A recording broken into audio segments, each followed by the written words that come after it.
Yan guys, papunta na nga kami sa drop-off point sa Quezon City.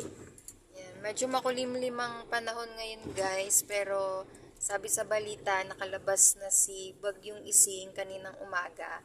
Kaya bumiyahe kami ngayon ng asawa ko. Yan guys, 30 minutes na lang guys, 8.2 kilometers. Malapit lang siya guys, kaya nga lang dahil sa traffic, kaya siya natatagalan. So, yun guys, lagi lang naman turo ng mister ko sa akin, lagi lang kami magbabaon ng mahabang pasensya, lalo na kapag nasa kalsada kami. Yan, tsaka kahit sa anong klase ng trabaho guys, kailangan lang daw ng mahabang pasensya at tiyaga para maging maayos ang trabaho, walang maging problema at walang maging aberya.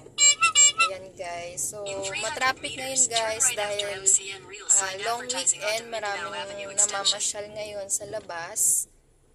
Ayan, at makulimlim ang panahon, hindi naman siya umuulan pero hindi rin naman siya umaaraw guys. So, yan, papunta na kami guys sa Quezon City para i-drop yung na-pick up naming cabinet.